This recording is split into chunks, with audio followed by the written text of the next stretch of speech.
Ok, vamos lá. Imagina o seguinte, você descobre um tesouro gigantesco. Só que ele está enterrado debaixo de 7 quilômetros de oceano, rocha e sal. Não dá para simplesmente começar a cavar, né? Você precisa, na verdade, reinventar a engenharia como a gente conhece. Essa é a história da conquista do pré-sal. Uma verdadeira saga de tecnologia brasileira contra tudo e todos. Olha só essa imagem, tenta absorver a escala disso. Não tem nada em volta, é só mar aberto. É exatamente aqui, nesse lugar totalmente isolado e, vamos ser sinceros, bem hostil, que o Brasil decidiu encarar um dos maiores desafios de energia do nosso século. E por que esse esforço todo? Bom, porque o que encontraram lá embaixo não era qualquer coisinha. Dá uma olhada nesse gráfico. A parte verde, que é o pré-sal brasileiro, se destaca. É, de longe, uma das maiores reservas de petróleo já descobertas em águas profundas no mundo inteiro. A recompensa era simplesmente gigantesca. Mas, né, uma coisa é achar o tesouro. Outra, bem diferente, é conseguir chegar até ele. A barreira para alcançar o pré-sal não era só uma, era uma série de obstáculos gigantescos, um empilhado em cima do outro. Primeiro de tudo, a água. E a gente está falando de águas ultraprofundas. São mais de 2.000 metros de oceano só para chegar no fundo do mar. A pressão lá embaixo é esmagadora, é uma escuridão total, é um ambiente onde qualquer equipamento comum simplesmente não aguenta. Ok, venceu a coluna d'água. E aí? O desafio continua. Era preciso perfurar mais 3.000 metros de rocha, já debaixo do fundo do mar. Só isso já seria uma tarefa de perfuração em alto mar, assim, extremamente complexa. Mas o verdadeiro obstáculo ainda estava por vir. E aqui tá o que mudou o jogo todo. Uma camada de 2.000 metros de puro sal.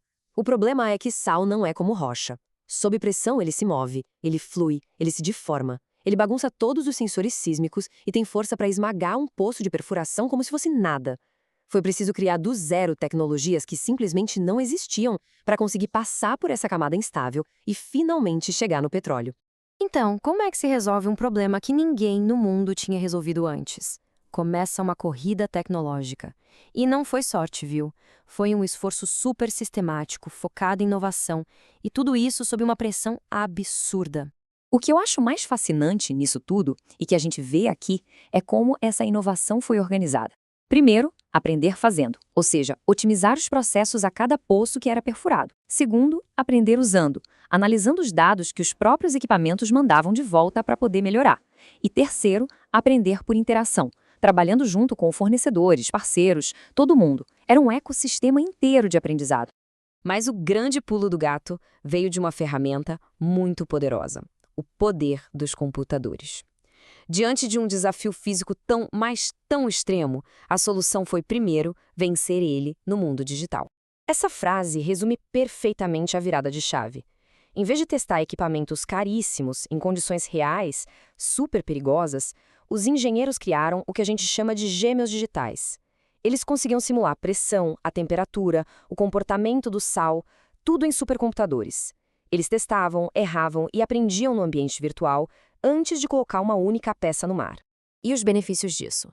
Nossa, foram imensos. As simulações ajudaram a criar equipamentos mais fortes, mais eficientes, a segurança aumentou drasticamente, porque dava para prever falhas antes delas acontecerem, e, claro, reduziu os custos de um jeito absurdo, porque evitou aquele método de tentativa e erro no mundo real que custa uma fortuna.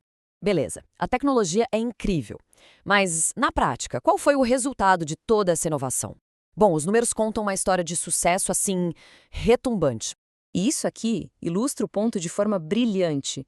Um poço médio no pré-sal produz entre 20 e 30 mil barris por dia. Para a gente ter uma ideia, isso é mais que o dobro da média do Mar do Norte e quase o triplo do Golfo do México. A eficiência que se alcançou foi simplesmente incomparável.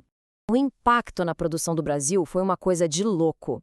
Em dezembro de 2018, só alguns anos depois de começar a produção em larga escala, o pré-sal já era responsável por mais da metade de todo o petróleo produzido no país. 55%. Transformou completamente a matriz produtiva brasileira. E se uma imagem vale mais que 1.000 palavras, esse gráfico aqui é um livro inteiro. Acompanhe a linha do tempo. A área azul, o pós-sal, era a produção que já existia. Agora, repara como a partir de 2010, a onda verde do pré-sal começa a crescer, até que ela se torna a força dominante. Ela não só compensou a queda da produção mais antiga, como levou o Brasil para um outro patamar. E essa saga tecnológica toda não mudou só o Brasil. Ela está reposicionando o país no cenário de energia do mundo todo pelas próximas décadas. E se o presente já é impressionante, dá uma olhada no futuro. Essa projeção é importantíssima. O Brasil não vai ser só mais um produtor. O país vai ser o principal motor do crescimento da produção offshore no mundo até 2040. E quase todo esse crescimento vem do domínio da tecnologia do pré-sal. Isso tudo deixa a gente com uma pergunta para o futuro, né? A jornada do pré-sal foi de um desafio que parecia impossível para uma vitória da engenhosidade, da inovação. Agora, com essa tecnologia dominada e com reservas tão gigantescas, a pergunta que fica é: como essa conquista vai moldar não só o futuro do Brasil, mas o equilíbrio de energia do planeta inteiro?